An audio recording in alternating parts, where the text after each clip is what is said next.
Hey guys, Matt Allen here. Welcome back to Tactical Bassin. Today we're talking winter A-rig fishing.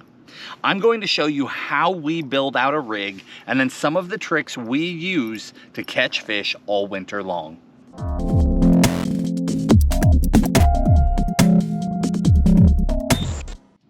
A-rigs are incredible in the winter. They just consistently catch fish. You're able to fish them up shallow. You're able to fish them out in super deep water with just quick adaptations. They really are a universal bait that should be in your arsenal. Now, I think the hardest thing for somebody new to wrap their mind around an A-rig is how you get from here, hanging on the shelf at the store, to here, right? Most lures, you buy it, you open the package, you go fishing. If you're a more advanced angler, maybe you swap out split rings and hooks. That's about it. The A-rig actually takes some doing, right? You actually have to know what you're doing to buy the components and then go out and turn that into a fish catching rig. So today I'm going to show you how we do that, and I'm going to show you some of the tricks. Right off the top, here are a few rigs just to give you some examples. This is the Yum Flash Mob Junior. Out of all the rigs on the market, it is definitely, in my opinion, the best budget option that works, that's consistent. I do have to completely do hardware upgrades on it. Completely, in order to make it work properly. So if you are getting one, you've got to get your hardware off the top, put owner CPS springs on it, clip the bottoms. Now I do leave the swivels, but I clip the clips off it, or the snaps off it. Go to Hyperwire split rings. These are Matt Allen swim bait heads, of course. That's what we use. But all in all, for a budget, great option. This is essentially an upgraded version of that, the premium version of that, if you will. This is Hog Farmer's BFL Flex Rig. So 5-wire, bladed, comes with pretty solid snaps. This one I actually fished with snaps, just to see how well they would hold up. I don't personally like snaps. I prefer split rings. I change them all out, but this was a rig from last year, and I fished this one really hard. I just pulled this one off the shelf so I could show it to you guys. I fished this one really hard with the snaps just to find out, and it was solid. So that brings us to this one. This is the rig that Tim and I partnered with Hog Farmer to build. Tim and I have been throwing custom rigs for years. Sometimes I throw Flash Mob Juniors and BFL Flexes and everything else, but we also had these custom built ultra light wire, 5-wire and 7-wire A-rigs that a friend of ours would make, and we loved them. We found over the years that there were days when they would just crush that 5-wire rig and they didn't want the 7-wire. And vice versa. There were days, if they were eating a 7-wire rig, which means you had 3 dummy baits and 4 teaser baits up top, or excuse me, 3 hooked baits and 4 teaser baits or dummy baits on top. So a 7-wire rig, when they wanted that 7-wire, they wouldn't touch a 5-wire. It was incredible, the difference. So we experimented literally for years, never thinking we would ever build a rig, but we finally settled on a 6-wire rig to be the most consistent. 3 on the bottom with hooks, 3 on top without hooks. Those are the dummy baits. This is the Hog Farmer TacticalBassin bladed flex rig, and this is the non-bladed version. So what I'm going to do today is I'm going to show you how to build a rig. We're going to build a non-bladed because I need one. So let me get this thing out. Now, first things first, when you get a tactical flex, it's going to come with springs already on the top 3. No swivels that you have to clip off. On the bottom 3, you've got swivels to snaps, okay? Now, I already told you, I personally don't like snaps. So why did we leave that on a rig custom built for us? Very simple. In the bag, you will find the owner Hyperwire split rings that you need if you want to do the upgrade. Those are owner hyperwires ready to go in the bag. The reason why we did it this way is that the average guy just walking in a tackle shop may or may not have split ring pliers on his boat or in his backpack and be ready to do hardware upgrades. So we wanted the average Joe to still be able to grab this, grab a pack of hooks, and snap them on and be able to fish. But we also wanted you to have the very simple ability to build that rig identically to how we build our own. So the hyper wires are in the bag. So first things first, I'm gonna take these guys off. And I actually don't have my side cutters with me today, so I'll bet these are fun to try and take off. But I'm gonna show you how I do this. Oh, it wasn't so bad. All right, that one's off. All I'm gonna do to start is I'm taking all 3 snaps off. Now, let me talk to you about rig fishing while I do this, because this part's not very glamorous. Fishing an A-rig is really a remarkable thing. When A-rigs came out, I was not on board. I really wasn't. I was a swim baiter primarily in the wintertime, and I did not understand the benefits of the rig. I have obviously seen the error of my ways and since caught a lot of fish. The rig, mimicking a school of bait fish, draws this core response out of fish that is remarkable. And if you haven't experienced it, you should. So I got those off. First thing I'm gonna do is bend my rig. There are 6 wires. My longest wire is my center hook wire, okay? Let me get that one straightened up. My other 2 with swivels will get bent out to the side. So I'm just gonna slide my finger up here, figure out which one goes on which side. Okay, that one goes on this side. So I'm gonna grab that head. You never want to bend at the head. That will make it so weak. You either wanna do a slow curve where it's basically like that, or what I do just for ease and convenience, I come down a little bit. So I put my finger up here like this, and I bend farther down, like so. You never want to bend at the head. Get the other side, we'll match it. Okay, and then my main, I'm just gonna straighten that one up. That particular one has a little bit of curve to the wire. We'll take that curve out. All right, so we've got 1 straight, 2 out to the sides. Get them all evened up, perfect. Now my 3 dummy wires, they're going to come up and out. 2 to the sides, 1 straight up. And if I look, what's nice is that these rigs are actually set up. Sometimes when you buy budget rigs, those wires will be all twisted in there and you're twisting things all over the place to make it work. You do not have to do that with these. I find my top wire, I go straight up. Find the one on the left. Nope, got my springs all tied together here. Come on. I mean tied together. That is impressive. 1 spring has managed to go through the eye of the other side. I need you to unwind, buddy. You're gonna give me grief. There we go. All right. This one goes to this side. This one goes to this side. That is a rig that is properly spread out.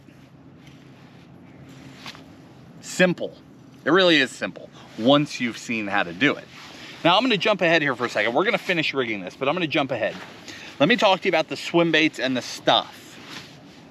The main bait that I throw on a rig is a Kitech. These are soaking wet. It was foggy a little bit ago. The Kitech 4.8. That's my main bait that I throw on a rig. And then for my dummy baits, I either use a little dipper or a little spanky. Totally interchangeable. What I want is I want my best and largest baits. When this rig is sitting in the water, right, being pulled, these 3 are sitting higher up and they're forward. These three are farther back and they're lower. We have found with trial and error that bass always, and I mean always, attack the back bottom of the school. That's where they shoot for. So I could take this rig and I could put 20 more dummies up here. I will still get all my bites on those 3 hooked baits. Even when I go to a state that allows for 5 hooks, I don't do it. 3's perfect. That's all I ever need. If you're in a state where you can't have 3, you have to have 2, just clip the middle wire out of there. That will still leave these 2 lower and farther back. But the fish will always hit those. So those are my Kitex, and then those dummy baits without hooks on top. Now, in the heart of winter, I had this rig that I was showing you earlier, as well. Oh, actually both of these, huh?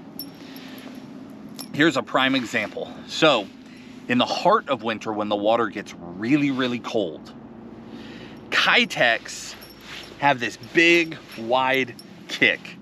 And that gets to be, in my opinion, too much. So I like to go slower and lower in the water column, just really slow. And that, I'm talking cold water, right? Water in the 30s up to really low 40s. I really like to slow that rig down and just slow roll it and then give it hops. For that, I switch and I go to these. This is 13 Fishing's Churro. And that's what's on this rig. And actually, when I held this one up, I noticed that this one I must have been throwing during the transition time, because I've got churros on the outsides and I've got a smaller downsized Kitec in the middle. If I really want that thing to kick in the coldest of water, I go to the smaller churro, the 3.5, and then I go to Kitec 2.8s for my dummy baits. And that thing will swim super, super slow. These just are much softer baits.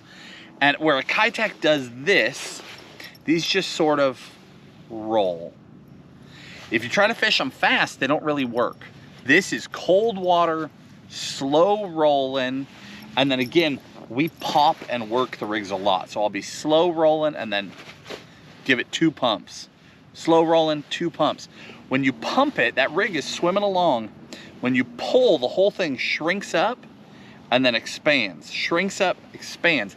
It looks like a school of bait. If you've ever seen a fish chase a school of bait fish, they congregate, and then if they're really gonna get eaten, they panic and they break out.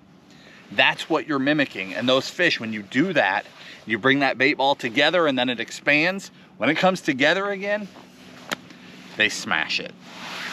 So back to the rig. Next thing we need to do is choose our heads. I fished the rig with the Matt Allen swim bait head. That's these guys here, okay? But I want to show you something and make sure people understand, because you can adapt your rig. So the Matt Allen swim bait head, here's a 1/2 ounce because it's got the big hook in it. That's the Matt Allen head in a 1/2 ounce. This is a guppy head, okay? You see us talk about this, like fishing a little 2.8 Kitec a lot. See it? See how insane the hook difference is? Now here's the guppy head with the 3/0 hook. Still an insane difference between those. We came out last year with the TacticalBassin finesse swim bait hook, and I think a lot of people don't understand what that is for. Here's what it's for. It is the stand between the Matt Allen and the guppy. You see it now, huh? So guppy, finesse, Matt Allen. This is not designed for throwing a 2.8 Kitec. This is for throwing a 3.3 at a minimum, but a 3.8, a 4.3, you can put a 4.8 on it too if you're light wire fishing, light line fishing. But for winter, here's what you decide. So for me, it's winter time. Fish are more lethargic. They don't pull as hard, so I know I can go to lighter line, lighter hooks, but I'm on Chickamauga. I may well swing on an 11-pounder. So I still want the strongest hook I can get. So I throw the 1/8 ounce Matt Allen head. That's my main head that I fish on the rigs, okay? It's still a heavy wire hook. Even though it's downsized, it's a heavy wire. But if you are on a fishery, when this water cools down, if you're on a fishery that doesn't have just absolute giants in it, this is exactly what the Tactical Finesse swim bait head was designed for. That's where this shines. You can throw it in colder water, on a rig. You can also throw it on single swim baits, smallmouth, spotted bass, lethargic largemouth.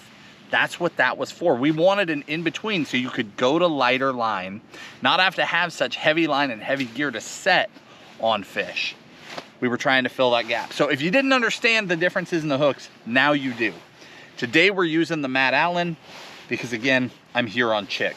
So I'm fishing this one up for true winter. So I'm gonna grab, let me grab a couple of these. A couple of the little Spankies. We'll put those on first. Quick trick for you. Even guys that rig their rigs all the time, there's always something to learn. When you go to put your dummy bait on, you take that centering pin, you put it right in the center of the bait, and then we're gonna twist these on, okay? That's what holds it. Quick tip, when you push that in, and you go to thread this on, push the swim bait farther, push the swim bait forward hard. Okay, bunched up, and then start twisting it on. It's the little things in life, I'm telling you. If you bunch it on there, that spring gets a way better grip on it, and your dummy baits will last way longer, like double, triple as long. You won't be casting off dummy baits anymore. That'll help you. All right, let me get these other two on here. Now, bladed rigs versus non-bladed rigs. That's going to come down to a few different things. All in all, I prefer bladed rigs. We throw those more often. They have a lot of drawing power, a lot of flash, those fish react really well. But there is a time and a place for a non-bladed rig, and it's a serious place. Some of our biggest fish will come on the non-blade. When you're out there fishing and you're on a good rig bite, and then this happens, slick calm.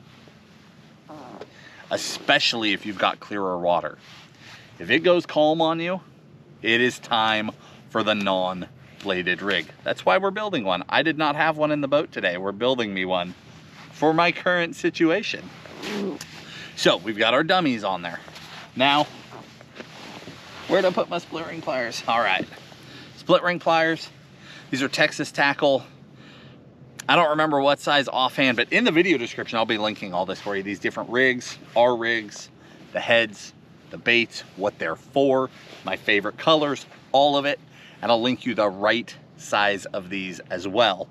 Believe it or not, those handles were chartreuse when I got these. They've had a hard life. So, split ring, open it up. If I stop talking, this actually goes really fast.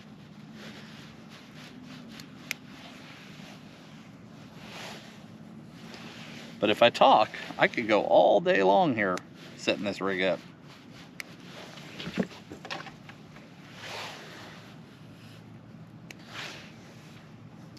Then it's not gonna matter which way I put these onto the rig because the rig has swivels. So they're going to spin all around regardless. All right. Grab this guy. And you may notice if you really look at the details that the three heads I just grabbed aren't even the same color. When it comes to the rig, I don't really even worry about that. Two of these are Tennessee shad. The other one's not. I think that's a minor thing. So if you're trying to find them, there's like colors sold out. Don't even worry about it. Honestly, the most natural of all the colors, in my opinion, is the naked shad, which is the straight silver. And it's the one that I think as an angler, it's the least attractive to us. From any company, when you see just the straight silver, you're like, I don't want that. I want one of these pretty paint jobs. But seriously, if you're trying to actually match bait fish, silver is the best. It just blends in. But it does not look the best to our eyes. Now those silver ones too, All these, whether it's a finesse head, a Manon head, a guppy head, any of the ones that are silver, it's not straight silver. They're still clear coated. So they won't react to your baits like bare lead will. You don't have to worry about that. All right, we're set up. Now I've been talking so long, let's just get some baits on there. I'm going with that guy right there. It's a 4.5, is that what it is? 4.25 size of the churro. Grab my head. This is the important part. You have to go on straight one time. Take your time. Do it right the first time. If you have to stop and adjust and back them up, the baits won't last anywhere near as long. Do it right. Do it once. Just like that.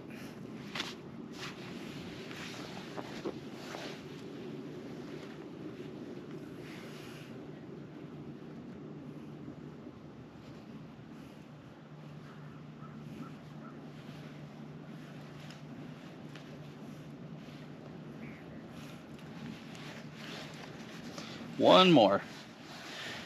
And again, fishing the rig is easy. This is chuck and wind fishing.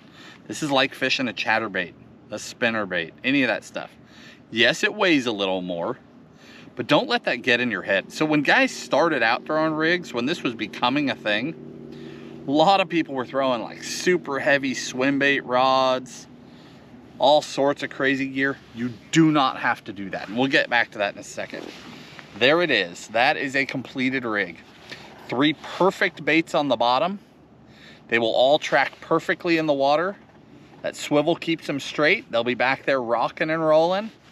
Dummy baits up top, swimming along, staying out of the way. So they create the illusion of a school, but they don't have hooks and they will not get bit if you set it up properly. See, they're in tighter than my outside baits, and they're way farther forward. Works like magic. So, rods. It doesn't matter what rod you use. I mean, it does, but it doesn't need to be something super specific. 7.5 heavy. This is a Zodius 7.5 heavy. This is an X-Pride 7.7 heavy. I'll also use the medium heavies. A lot of people, I started to say a lot of people used heavy swim bait rods. And I personally believe that was a huge mistake. Tim and I throw them on incredibly light rods. Sometimes we're throwing them on light rods because you can go to lighter line, you can work them easier, it's easier on your body, and at the end of the day, when you slam a hook set, forget what the rig weighs and all that stuff. When you slam a hook set, it's just you and a swim bait head hooked to a fish. All this doesn't matter. It's not like a big swim bait where you hook and they come up thrashing and there's 7 ounces hanging out there thrashing, right? The rig itself weighs less than 3/4 of an ounce. Everything I add to it does not weigh that much. And it's really spread out. So if that fish comes up hooked here and this is thrashing, it's not that much weight out front. So you can get away with way lighter gear than you think you can. I completely ignore the rod ratings. I don't care what they say at all. A longer medium heavy to heavy rod is perfect. I'll link you my favorites. I'll link you a budget option too down below. But one other thing, you can get away with a way lighter rod on the non-bladed than you can on the bladed. The reason why is that the blades themselves, when you're pulling, they have drag in the water because they're spinning. So even though they weigh virtually the same, the bladed, when you're actually reeling it in, feels much heavier. There's more resistance. So you will have to work harder to reel it, and your rod will be more loaded up. And you don't want your rod super loaded up before a fish eats it. So if I'm throwing bladed, that's why I had heavies here, because I was throwing bladed today. I wasn't planning on throwing a non-bladed, but this all day long on a medium heavy, no issues whatsoever. I will get all those fish in the boat. I'm not worried about it.